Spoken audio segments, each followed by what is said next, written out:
ষড়যন্ত্র করে পুলিশে ফাঁসানো হয়েছে। এই রাজ্য সরকার আমাদেরকে ফাঁসাচ্ছে। টিএমসির এই পতন চাই আমরা।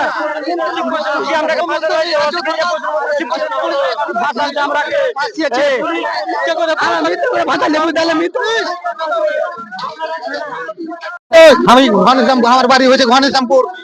আমি নতুন বাড়ি করেছি দিয়ে আমাকে আমি সাক্ষী হইনি সেই লেগে মিঠুন হলদার আমাকে ফাঁসাচ্ছে। আমি সাক্ষী হইনি সেই লেগে মিঠুন হলদার আমাকে ফাঁসাচ্ছে। আর নতুন বাড়ি আমার নাম ইউসুফ।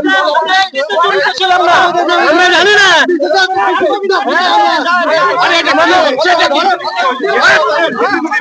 এরপরে কিন্তু ঢুকতে দেবো না।